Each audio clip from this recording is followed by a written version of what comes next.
ডিম ছাড়া মাত্র চায়ের কাপে মেপে 1 কাপ সুজি আর সামান্য কিছু উপকরণ দিয়েই কিন্তু এত সুন্দর স্পঞ্জি একটা কেক বানিয়ে নেওয়া যায়, তাও অল্প সময়ের মধ্যে। এটা বানানো অনেকটা সহজ। তোমাদেরকে কেটেই দেখিয়ে দিচ্ছি এটা কতটা স্পঞ্জি হয়েছিল। এটা দেখতে যতটা সুন্দর হয় খেতেও কিন্তু ঠিক ততটাই ভালো হয়। অনেকটা কিন্তু স্পঞ্জি হয় এই কেকটা। তো আজকের রেসিপি চায়ের কাপে মেপে একদম সহজভাবে ঘরেই বানিয়ে নাও এত স্পঞ্জি একটা কেক। তো প্রথমে নিয়ে নিলাম আমি চায়ের কাপে মেপে 1 কাপ লিকুইড দুধ, তাতে দিয়ে দিলাম 1 কাপ চিনি। তো সবগুলি ভালোভাবে হ্যান্ড ব্লেন্ডারের সাহায্যে আমি মিশিয়ে নেব। চিনিটা না যতক্ষণ পর্যন্ত গলে যাচ্ছে ততক্ষণ এটা ভালো করে মিশাতে হবে। তো সেম কাপেই আমি 1 কাপ নিয়ে নিলাম সুজি।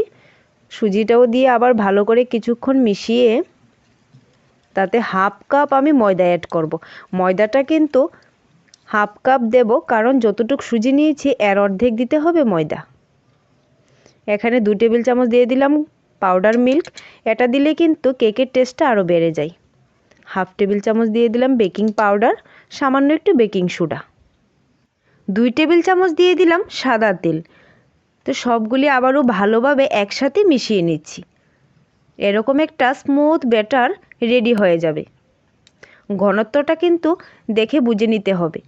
তো এখানে একটা আমি টিফিন বোল নিয়ে নিলাম, তার মধ্যে অয়েল ব্রাশ করে নিয়েছি, এরকম একটা পেপার কেটে দিয়ে দিয়েছি। তার মধ্যে কেকের ব্যাটারটা ঢেলে দিয়ে তাতে দিয়ে দিলাম কিছু কিশমিশ, দিয়ে এদিকে আগে থেকে হিট করে রাখা কড়াইয়ের মধ্যে বসিয়ে দিয়ে একটা ঢাকনা দিয়ে প্রায় 30 মিনিটের মতো এটাকে আমি ভালো করে জাল করে নিয়েছি। দেখো কেকটা ফুলে কতটা ফুলে গিয়েছিল। তো এখন একটা আমি কাঠি দিয়ে এটাকে চেক করে নিলাম। তো এটা ঠিক পারফেক্টভাবে হয়ে গিয়েছিল। তো এখন নামিয়ে নিচ্ছি। দেখো কত সুন্দরভাবে খুলে গিয়েছিল। ঠান্ডা হলেই কিন্তু নামাতে হবে। তো ঠান্ডা হওয়ার পর নামিয়ে নিয়েছি।